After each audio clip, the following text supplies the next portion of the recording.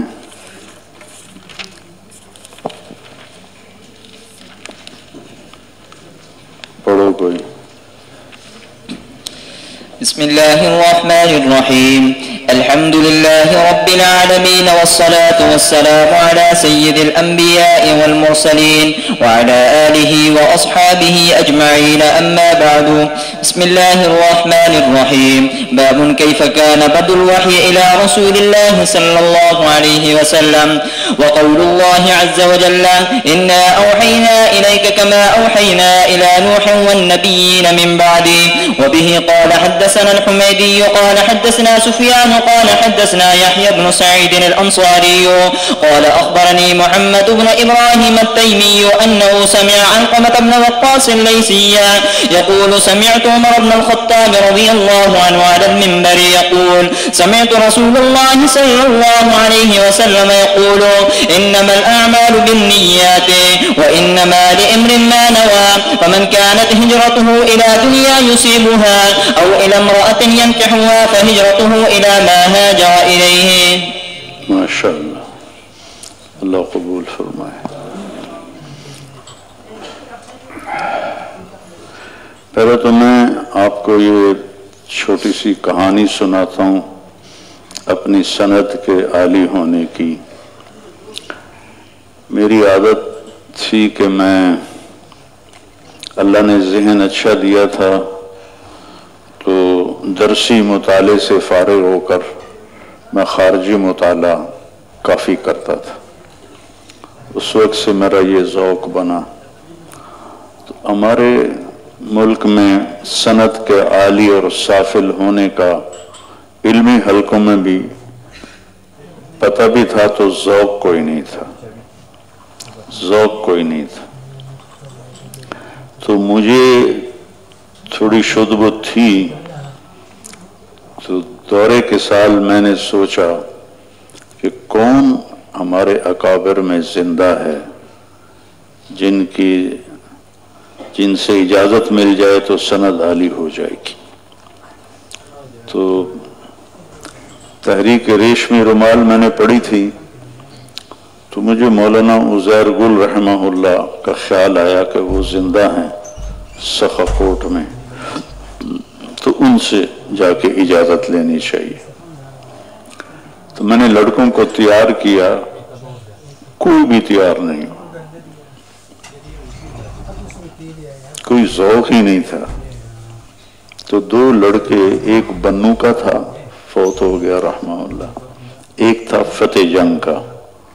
میں نے ان سے کہا تمہارا تو سفری ادھر ہے، بنو تو اور آگے جانا ہے تم نے، فتح جنگ کے بعد آگے سخا کوٹ بھی قریب ہے، میں نے تو واپس ملتان جانا ہے، میرا کتنا لمبا سفر ہے، میرے ساتھ چلو۔ تیار ہو گئے، ہم سخا کوٹ پہنچے۔ ان کے بیٹے مولانا عبدالرؤف صاحب رحمہ اللہ سے ملاقات کی، اور پہلے ہم نے مولانا زار شاہ صاحب سے پوچھا جو ہمارے استاد تھے، تو وہ ہنس پڑے۔ ان کا تقیہ کلام تھا بزرگا، کہنے کہ بزرگا وہ کسی کو اجازت نہیں دیتا، کیونکہ ان کا علاقے کا تھا، باقی تم اپنی کوشش کر لو۔ تو پھر ان کے بیٹے سے ملے، ان کی کپڑے کی دکان تھی، وہ بھی ہنس پڑے، کہنے لگے مولانا عبدالحق صاحب رحمت اللہ علیہ اکوڑا خاٹک کے جو سب سے بڑے شخصیت گزرے ہیں، کہ انہوں نے آ کے اجازت مانگی تھی تو ان کو نہیں دی تھی، تم تو ویسے ہی پدے سے ہو، تمہیں کیا اجازت دیں گے؟ میں نے کہا جی چلو ملاقات ہی کرا دو، پھر ملاقات پہ تو ناراضگی نہیں ہے۔ کہا وہ ناراض ہو جاتے ہیں جب ان سے اجازت مانگی جاتی۔ میں کہا چلو آپ ہمیں زیارت کرواتے۔ تو ہم ان کے گاؤں پہنچے، ایک ٹوٹا پھوٹا کمرہ تھا ان کی بیٹھک، جس میں اوپر لکڑیاں ڈال کے، اوپر چھپر سا ڈال کے اس کی چھت بنائی ہوئی تھی، اور اتنی اتنی کرسیاں تھیں، 3 اور 1 چارپائی پرانی سی. تو تھوڑی دیر کے بعد وہ تشریف لائے، نابینا ہو گئے تھے. مولانا عزیر گل رحمہ اللہ تعالی اور مولانا حسین احمد مدنی رحمہ اللہ تعالی، یہ شیخ الہند محمود الحسن رحمۃ اللہ علیہ کے ساتھ تھے حجاز میں، اور ریشمی رومال کی تحریک شروع کرنے والے تھے شیخ الہند. تو انگریزوں کو ان کی تلاش تھی. تو شریف مکہ اس وقت تھا مکے کا بادشاہ، تو حسین اس کا نام تھا. اس کو پتہ چل گیا کہ طائف میں ہے، اس نے گرفتار کر لیا اور انگریزوں کے حوالے کر دیا. تو ان 2 بزرگوں نے کہا ہمیں بھی گرفتار کرو. تو وہ کہنے لگے تم تو ہمارے مجرم ہی نہیں ہوتے. کہ نہیں، ہم یہ ہمارا سب کچھ ہے، اس کے بغیر ہم رہ نہیں سکتے، ہمیں بھی گرفتار کرو.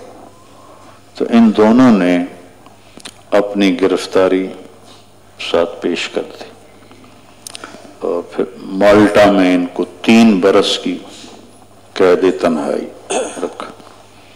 اور حضرت مدنی رحمہ اللہ تعالی، سردیاں سرد علاقہ ہے، تو رات کو لوٹے میں پانی ڈال کے رضائی کے اندر اپنے پیٹ کے ساتھ چپکا کے بیٹھے رہتے تھے، اور تہجد میں جا کے وہ پانی، اس کی ٹھنڈک مر جاتی تھی تو وہ اپنے استاد کو تہجد کے لیے، وضو کے لیے دیا کرتے تھے. اور مولانا عزیر گل رحمہ اللہ تعالی بہت زیادہ بے تکلف تھے. وہ ایک دن کہنے لگے حضرت جی میں ہوں دیہاتی آدمی اور اوپر سے پٹھان ہوں، مجھ سے یہ یو پی کے تکلفات نہیں ہوتے. حضرت مدنی تو یو پی کے تھے، تو آپ ناراض نہ ہونا میرے اوپر. تو حضرت شیخ الہند ہنس پڑے، کہنے لگے تکلفات ہوتے ہیں محبت پیدا کرنے کے لیے، جب محبت پیدا ہو جائے تو ان کی ضرورت نہیں رہتی. تو تم مجھ سے محبت کرتے ہو، جیسے مرضی رہو، جو مرضی کہو. تو یہ 3 برس ساتھ رہے دونوں حضرات. پھر جب واپسی ہوئی تو ان پر انگریزوں نے کڑی نظر رکھی، تو یہ اپنے گاؤں میں ہی محصور ہو کے رہ گئے.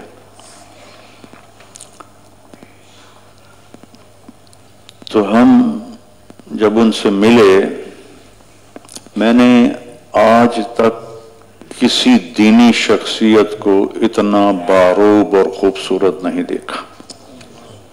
اتنی چوڑی ان کی کلائی تھی، اتنی چوڑی.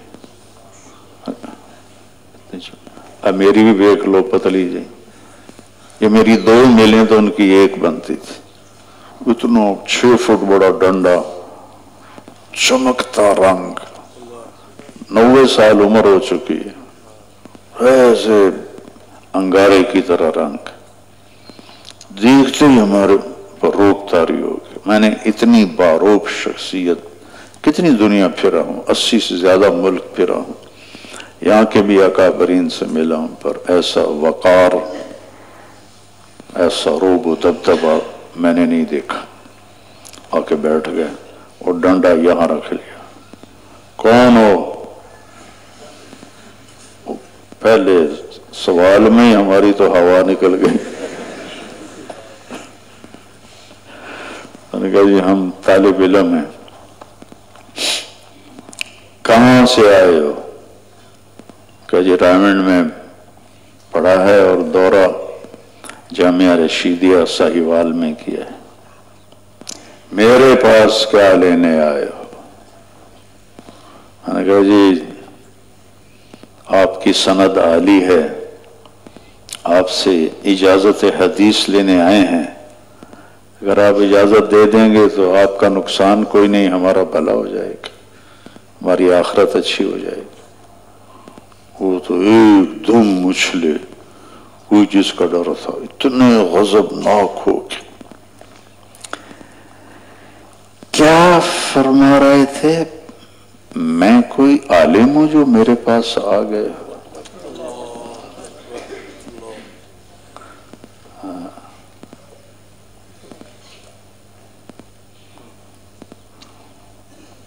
آپ چھوٹے چھوٹے بچے ہو، یہاں سے نکل کے کہو گے میں مولانا جامعہ شرفیہ کا فارغ ہوں، ایک سال دارالافتاء میں بیٹھ کے اپنے نام کے ساتھ لکھو گے مفتی طارق جمیل، مفت کی روٹی کھانے والا، میرے پاس کیا لینے آئے، مجھے کچھ نہیں آتا، میں کچھ نہیں جانتا، چلے جاؤ۔ اور ایک جملہ اللہ نے ان سے کہلوا دیا، زبانی اجازت، کوئی اجازت نہیں ہوتی۔ تو ان کے بیٹے عبدالرؤف کھڑے تھے، انہوں نے مجھے ایسے کیا،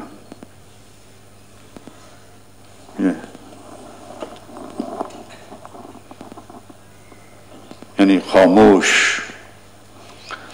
میرے جو دو ساتھی تھے وہ کرسی سے نیچے ہاتھ کر کے مجھے کہیں کر گل، ان کی تو بولتی بند ہو گئی تھی، تو میں ہی پہلے بیٹھا ہوا تھا، تو تھوڑی دیر سناٹا رہا، وہ جملہ میں نے پکڑ لیا کہ زبانی اجازت کا کوئی بھی اعتبار نہیں ہوتا۔ میں نے کہا حضرت ہم کتاب ساتھ لائے ہیں، اگر آپ اجازت دیں تو ہم کچھ پڑھ کے سنا دیں، اس کے بعد آپ کا جی چاہے تو ہمیں اجازت دے دیں، نہ جی چاہے تو یہی بہت بڑا شرف ہے کہ آپ کے سامنے ہم نے ایک حدیث پڑھی۔ تو وہ ان کا جو ڈنڈا تھا نا وہ یہاں رکھا ہوا تھا، ایڈا موٹا ہے، سانو ایک ایک لگ جاندہ، ساڈی کانڈ تروٹ جانی ہے، یہاں ڈنڈا رکھا ہوا تھا۔ انہوں نے ڈنڈا یہاں سے ہٹایا اور یہاں رکھ لیا ایسے، اور گہری سوچ میں چلے گئے کہ کبھی کسی کو اجازت نہیں تھی۔ مفتی تقی صاحب تشریف لے گئے تھے، ان کو بھی نہیں دی تھی۔ تو اب ادھر ہماری کوئی دعا قبول ہو گئی تھی، اللہ کو رحم آیا تھا، اور ادھر اپنی عادت کے خلاف آواز آ رہی تھی تو اس کا وہ رد کر رہے تھے۔ تو بس اس طرح کافی دیر بیٹھے رہے، پھر اسی حال میں کہا پڑھو، اور لاٹھی یہاں رکھ لی، میں کہہ رہا ہے کام بن گیا۔ تو یہ حدیث اللہ نے مجھے توفیق دی، میں نے اس کی تلاوت کی، اور دوسری حدیث مولوی عبدالودود نے پڑھی، اور تیسری حدیث کے چند جملے، ساری نہیں پڑھی، چند جملے مولوی اسحاق صاحب نے پڑھے۔ تو طریقہ یہ ہوتا ہے کہ اول پڑھ کے پھر آخر کی حدیث۔ تو میں نے کتاب پکڑ کے نا ایسے ورق الٹانے شروع کیا، تو ان کو ورق الٹنے کی آواز آئی، تو وہ سمجھ گئے کہ یہ آخر میں ڈھونڈ رہا ہے حدیث، فرمانے لگے بس بس بس کافی ہے کافی ہے، میں تم تینوں کو اجازت دیتا ہوں۔ اور پھر فرمایا میں نے آج تک کسی کو اجازت نہیں دی، تمہیں دے رہا ہوں، اور کسی کو بتانا نہیں ہے کہ میں نے تمہیں اجازت دی۔ ان کی وفات کے بعد پھر میں نے بتانا شروع کر دیا، وہ تو ان کی زندگی تک تھی بات۔ تو میری سند بنتی ہے جو درسی ہے محمد عبداللہ اور خیر محمد اور مولانا یاسین اور شیخ الہند. تو مولانا ظاہر گل صاحب سے میری سند بن گئی مولانا ظاہر گل شیخ الہند. ایک واسطے سے میں شیخ الہند کے ساتھ مل گیا. آگے محمد قاسم، عبد الغنی، محمد اسحاق اور عبد العزیز اور شاہ ولی اللہ، 7 واسطوں سے، ویسے 9 واسطے بنتے. ابو طاہر مدنی، ابراہیم کردی، احمد الکشاشی، ابو المواہب شناوی، محمد بن احمد الرملی، ابو یحییٰ انصاری، ابن حجر الاسقلانی، احمد بن ابی طالب الحجار، عبد الاول بن عیسیٰ الحروی، حسین بن مبارک الزبیدی، عبداللہ بن احمد السرخسی، محمد بن یوسف الفربری اور محمد بن اسماعیل البخاری، حدثنا الحمیدی.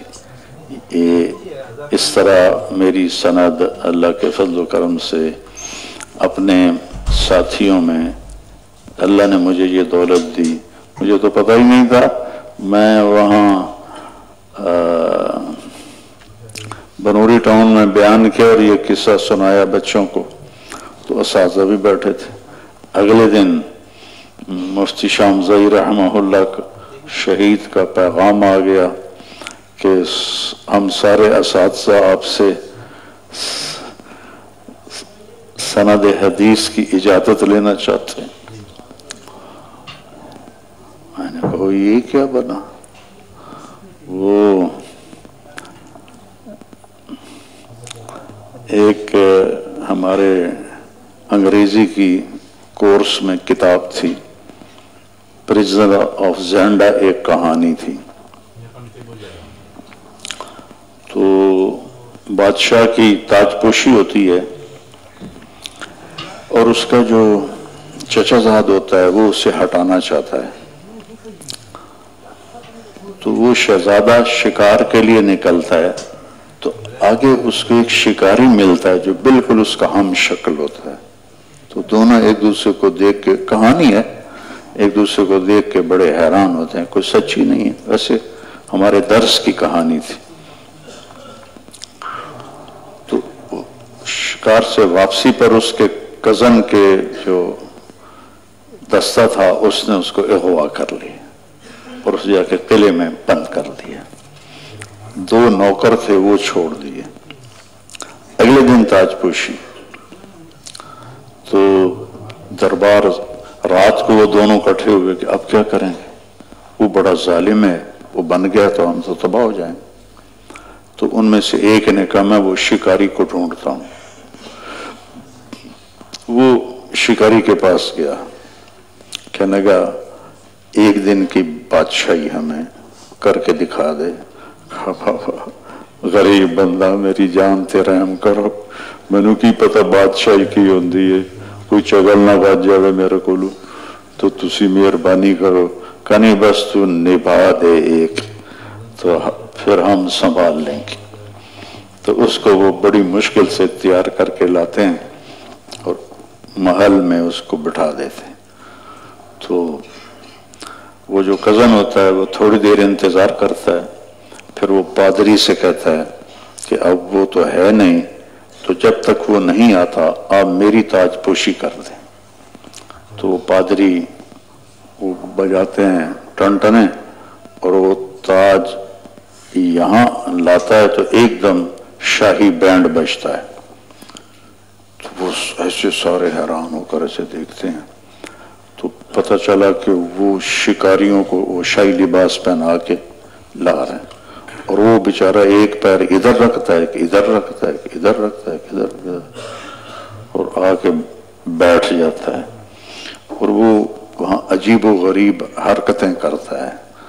تو میں وہ شکاری تھا بنوری ٹاؤن میں بیٹھا ہوا مسند حدیث پر، کبھی ادھر دیکھوں شامزئی، کبھی ادھر دیکھوں یوسف الدیان، کبھی ادھر دیکھوں. میں کب مارا کہ میں کتنے آ گیا.